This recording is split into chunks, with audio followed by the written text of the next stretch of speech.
kabupaten yang saya tuju itu tidak merespon, malah dia nggak read sama sekali ya permintaan dan permohonan saya gitu.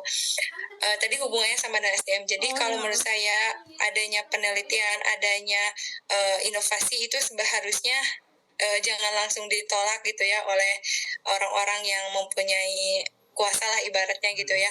Karena ini kan juga tidak selalu berdampak buruk gitu, malah akan membuat bermanfaat kepada puskesmas atau pihak di wilayah tersebut gitu.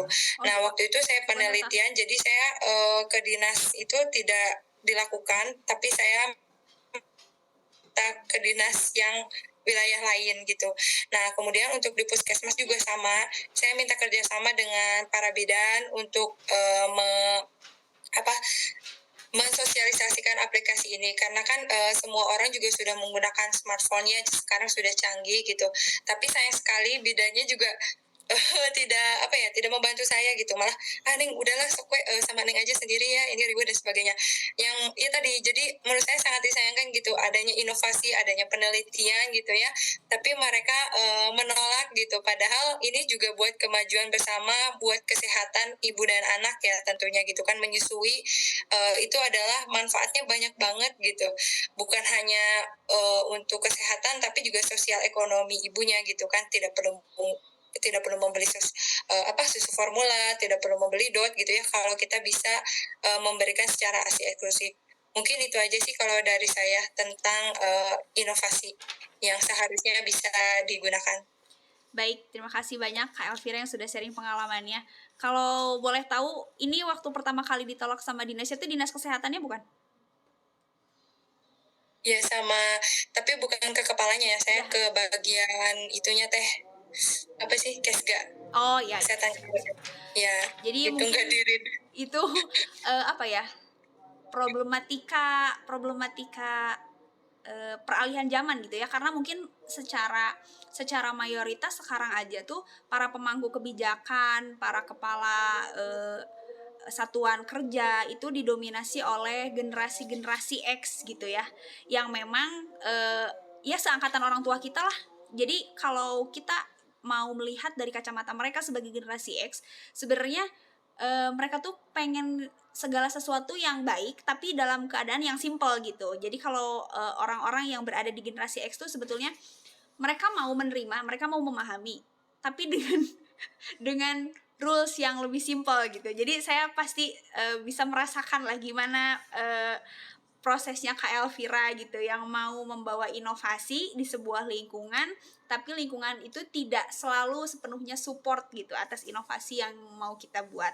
Tapi mudah-mudahan selanjutnya nih, mudah-mudahan kita bisa jadi generasi yang mungkin nanti juga kita akan ada di posisi seperti mereka, tapi kita harus bisa lebih welcome gitu ya.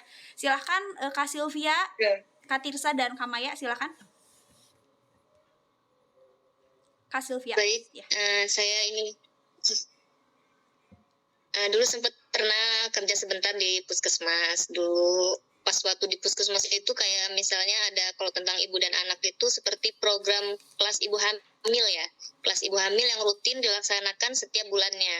Nah di situ ada seperti penanganan screening triple eliminasi kita lakukan juga di situ, baik edukasi, baik pencegahan, program-program pencegahan anemia pada ibu hamil. Namun sayangnya untuk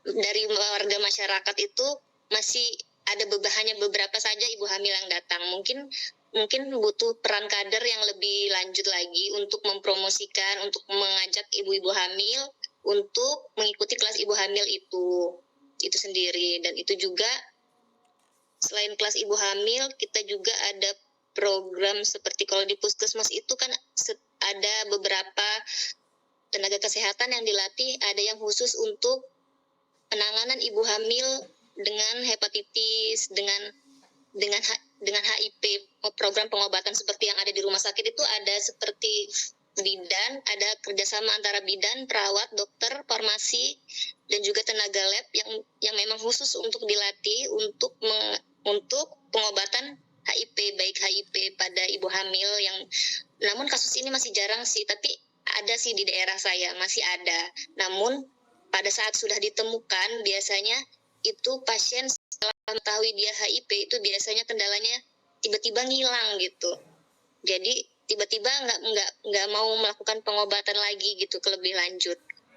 Tiba-tiba dia udah nggak ada lagi dan tiba-tiba itu biasanya dia muncul nih, kedeteksi lagi nih di rumah sakit. Dan kita biasanya di rumah sakit itu kan selalu melakukan triple eliminasi ya, baik itu yang mau di sesar maupun ada pun yang melahirkan secara normal, itu kita selalu melakukan screening triple eliminasi kembali, baik walaupun sudah dilakukan di puskesmas itu. Jadi walaupun kita sudah melihat KIA-nya, kalau misalnya dilakukan pas saat kita lihat KIA-nya itu ternyata dia negatif, namun pada saat dilakukan kembali tes ulang, biasanya di rumah sakit ada tuh kita menemukan sering sih banyak kayak misalnya ternyata dia hepatitisnya negatif, ternyata pas dibawa ke rumah sakit itu sudah positif gitu. Jadi kita lakukan screening ulang.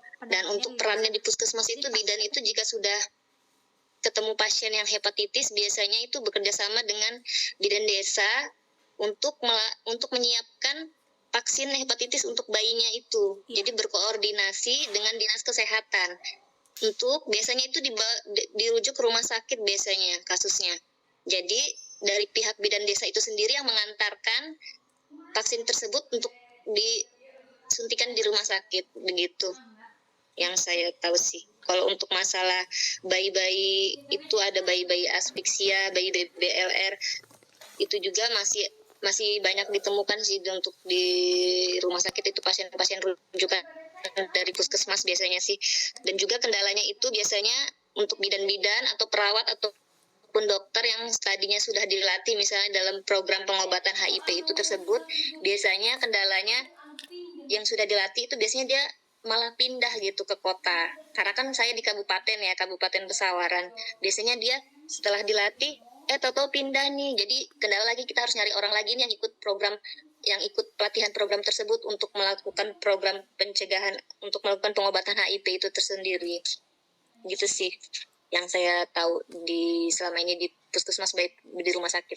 Iya, baik. Terima kasih Kak Sylvia. Oh, mohon maaf, Kak Sylvia itu dari daerah mana ya, Kak?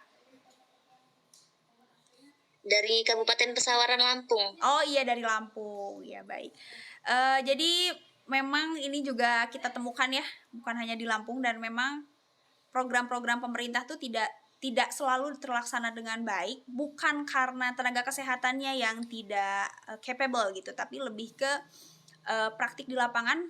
Ada juga masyarakat yang memang pada saat pelaksanaannya tuh tidak mau bekerja sama dengan baik. Contohnya yang tadi dikemukakan oleh Kak Sylvia, ada pasien yang ditemukan HIV bukannya mau untuk diobati gitu ya, kan istilahnya kita tuh sebagai fasilitator yang mau memberikan jalan kepada mereka untuk bisa memiliki kesejahteraan hidup yang lebih baik gitu ya dengan penyakit yang mereka miliki, tapi mereka malah takut. Karena apa? Karena ada stigma di masyarakat mengenai beberapa penyakit yang mungkin dianggap bahwa penyakit itu, contohnya misalkan tadi HIV, dianggap di beberapa masyarakat sebagai stigma yang kurang baik gitu. Padahal kan sekarang tidak menutup kemungkinan bahwa para pengidap penyakit HIV itu kita temukan pada ibu hamil juga gitu, pada ibu hamil yang memang diam di rumah, tapi kenapa mereka bisa tertular kayak gitu. Jadi memang ada gap gitu ya, kayak ada gap antara praktik dan pada kenyataannya di lapangan juga apa yang seharusnya atau standar operasional seperti apa yang harus kita tempuh tuh masih ada gap yang jauh. Contohnya yang tadi juga Kak Sylvia jelaskan, dan saya pernah mengalami menemukan pasien yang ketika di puskesmas itu diperiksa triple eliminasinya itu negatif. Ketika di rumah sakit, kita ditelepon oleh pihak rumah sakit, ada salah satu triple eliminasinya yang positif. Nah, di sana udah mulai ada gap lagi. Ternyata pas dikaji penilaian secara audit oleh Dinas Kesehatan, ditemukan bahwa penilaiannya itu beda gitu. Jadi kalau di rumah sakit menggunakan laboratorium yang lebih canggih gitu ya, yang lebih luas gitu. Sementara kalau di puskesmas kan kita mengandalkan alat yang memang seadanya dari Dinkes gitu. Jadi mungkin nanti ini salah satu PR ya untuk kita semua. Silakan Kak Tirsa.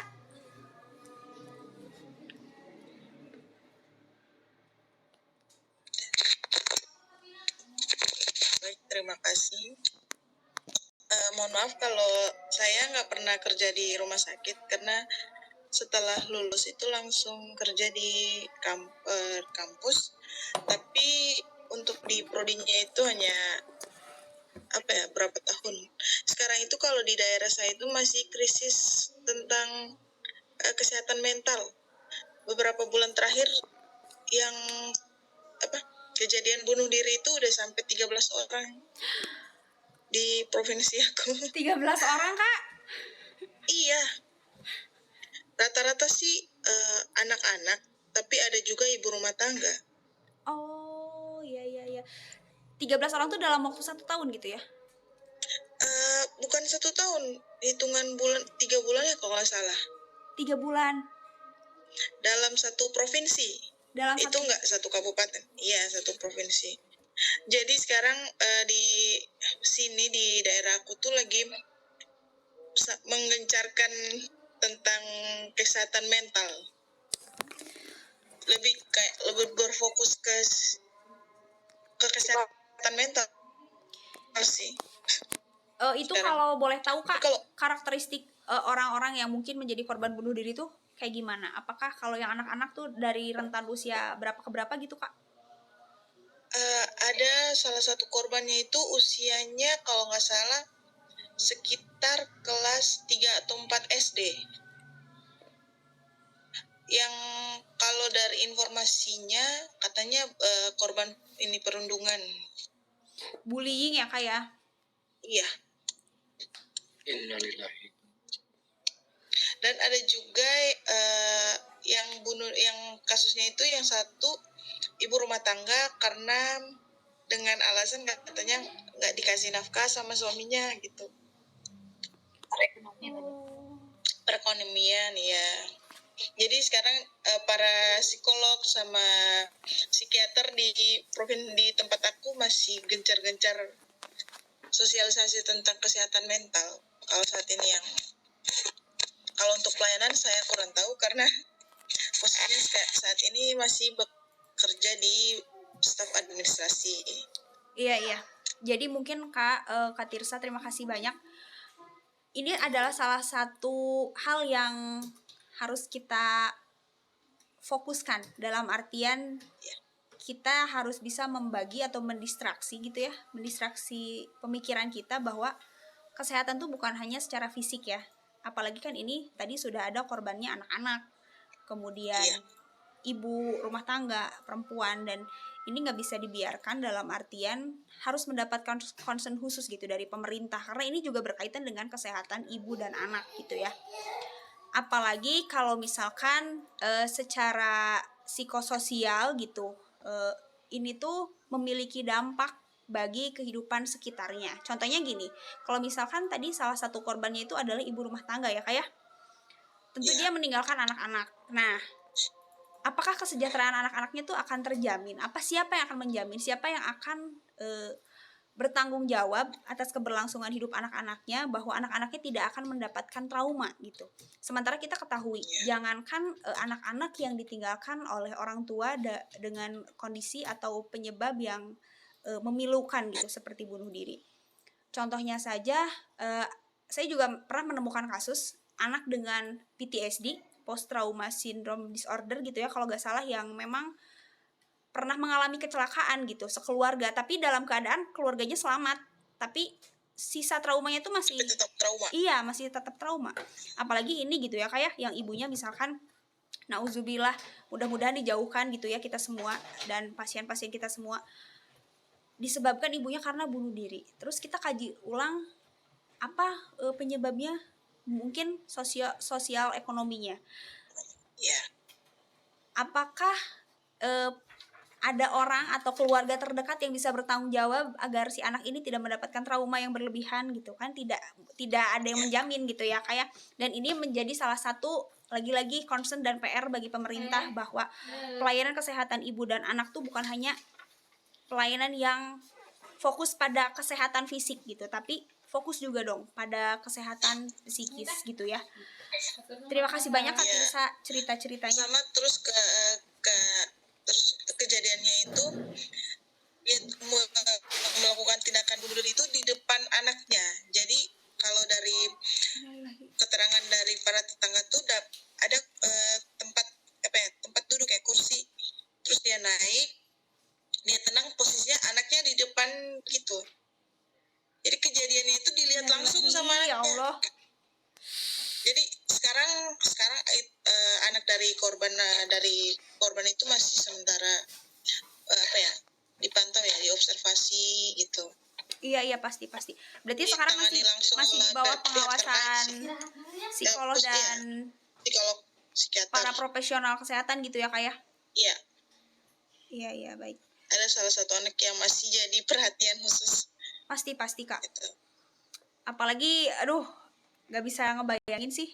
Maksudnya kalau kita secara teori sih mungkin gampang ya, kayak misalkan dilakukan penanganan atau pengawasan dengan tenaga kesehatan profesional, psikolog, psikiater gitu. Tapi kan pada praktiknya orang-orang yang ada di lapangan nggak semudah itu ya. Kak Maya, gimana tanggapannya? Silakan. Terima kasih Kak. Saya sebelumnya kan punya keluarga latar-latar kesehatan. Terus aku mau menambahnya Kak Eca. Emang kesehatan mental itu lagi booming-boomingnya kayaknya di ini kesehatan remaja gitu kan mental.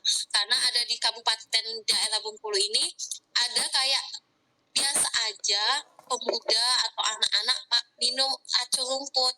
Kayak mereka emang bunuh diri minum acur rumput, atau mereka juga berbilang tadi trauma pernah melihat orang tuanya minum acur rumput, terus melihat di video-video di YouTube atau melihat lingkungannya kayak gitu. Jadi kalau di satu daerah itu namanya dari kabupaten kalau itu kayak minum acur rumput tuh udah hal biasa Kak. Apalagi kayak sepupu kerja di rumah sakit tuh sering dengar, aduh kayak pasien ini lagi minum acur rumput lagi kayak mereka emang udah terbiasa. Juga mungkin faktor ekonomi sih yang paling mempengaruhi banget terjadinya kesehatan mental itu. Misalnya kan kayak dia udah tertekan nih sama orang tuanya atau anaknya yang dibullying karena faktor ekonominya yang kurang kayak gitu kan. Jadi mereka ya jalan pintasnya minum racun rumput. Terus masalah kayak psikolog dan psikiater tuh kayak di daerah Bengkulu ini cuman di pusat kotanya ada, kayak di kota-kotanya. Kayak di kabupaten tuh mungkin nggak ada dokter atau dokter untuk kejiwaan atau apa, nggak ada. Jadi kalau mereka sekiranya anaknya emang udah kayak kesehatan mentalnya nggak baik, itu butuh rujukan, dan rujukan itu pasti mereka butuh biaya untuk sana, dan jadi faktor ekonomi kembali lagi ke faktor ekonomi kayak gitu Kak. Terus kalau yang masalah kesehatan ibu dan anak itu biasanya kalau saudara saya itu bilang mereka tuh suka mengadakan namanya deklarasi ibu hamil kayak gitu Kak. Nah itu tuh pemeriksaan ibu hamil atau bikin kelas ibu hamil, pemeriksaan lab, sosialisasi kepada ibu hamil, apakah dia anemia ataukah dia hipertensi, karena kan masih banyak di daerah-daerah Kak di Bengkulu ini yang jarang kayak gitu Kak, puskesmasnya masih kurang lah kayak gitu kan. Jadi mereka malas kayak gitu kan, pasti sehat-sehat aja kok. Terus mitosnya juga masih tinggi di sini. Mereka berpikir selagi aku sehat-sehat aja nggak ada keluhan, mereka nggak akan periksa ke bidan, karena mau periksa ke bidan harus bayar kan. Terus ke puskesmas jauh, jadi mereka lebih baik ya udahlah nanti pas mau lahiran baru ke bidan kayak gitu kan. Padahal pas masa kehamilan mereka tuh ada bahaya, ternyata mereka anemia, ternyata sungsang, ternyata trauma-trauma yang lain. Jadi mereka makanya banyak kematian ibunya juga tinggi di sini. Ya baik Kak Maya, terima kasih tanggapannya ya. Jadi memang kesehatan mental itu adalah salah satu hal yang sekarang jadi tren ya. Jadi trending di Indonesia juga gitu, karena apalagi untuk generasi Z ke bawah nih, generasi Alpha sekarang banyak yang datang untuk meminta assessment dari tenaga kesehatan profesional, khususnya psikiater dan psikolog, mengenai keadaan atau kondisi yang sedang mereka keluhkan gitu. Tapi kalau ini bertabrakan dengan habit orang-orang yang ada di generasi sebelumnya, kadang generasi sebelumnya tuh menganggap bahwa orang yang datang ke psikolog atau orang yang datang ke psikiater tuh adalah orang-orang yang sakit gitu. Padahal kan tidak ya. tapi orang-orang yang memang membutuhkan assessment dan membutuhkan arahan untuk penanganan yang lebih lanjut agar kondisi kesehatannya secara mental itu bisa terjamin gitu ya Kak ya. Kemudian ya tadi yang dikemukakan oleh Kamaya juga memang bukan hanya di sana ya Kak ya, tapi di Jawa Barat juga kalau nggak salah belum semua terjamah gitu. Tapi memang sekarang beberapa dinas kesehatan kota, kabupaten sedang menginisiasi adanya telemedicine gitu, telemedicine untuk apa namanya konsultasi secara online untuk beberapa beberapa dokter kejiwaan yang bisa memeriksa atau memberikan assessment kepada pasiennya melalui video call. Salah satunya di Kabupaten Garut. Jadi udah mulai nih Kak kalau di sini. Meskipun belum semua terjamah gitu. Jadi ada dokter spesialis kejiwaan yang memang saking baiknya dia membuka pelayanan kesehatan mental untuk orang-orang yang memang membutuhkan assessment melalui video call gitu, dan jadwalnya juga terjadwal seperti itu. Kak Krisna gimana Kak Krisna? Tadi sudah raisen. Iya Kak, cuman terkait yang kesehatan mental ya emang ya untuk semua pelayanan primer di puskesmas rata-rata sebagian banyak belum memiliki namanya psikolog atau psikiater ya. Karena pengalaman saya juga dulu kalau di Puskesmas Umbul Harjo 1 di Yogyakarta ya, kan saya pernah di sana 1 tahun. Itu kalau untuk di sana pelayanan psikolog itu sudah merata ya. Jadi setiap ibu hamil yang datang maupun anak remaja yang datang ke puskesmas itu wajib menemui 1 kali psikolog. Di sana psikolog bisa menilai gitu kan. Kayak gimana permasalahan yang dihadapi ibu hamil ataupun remaja. Nah, ketika saya kembali ke daerah saya, itu di Kabupaten Musirawas ya, di puskesmas di sana selama 2 tahun, itu benar-benar ada sama sekali. Jadi malahan di sana kebanyakan masyarakat itu kalau ada orang yang mengalami gangguan mental, justru mereka itu kayak menjadi momok gitu buat keluarga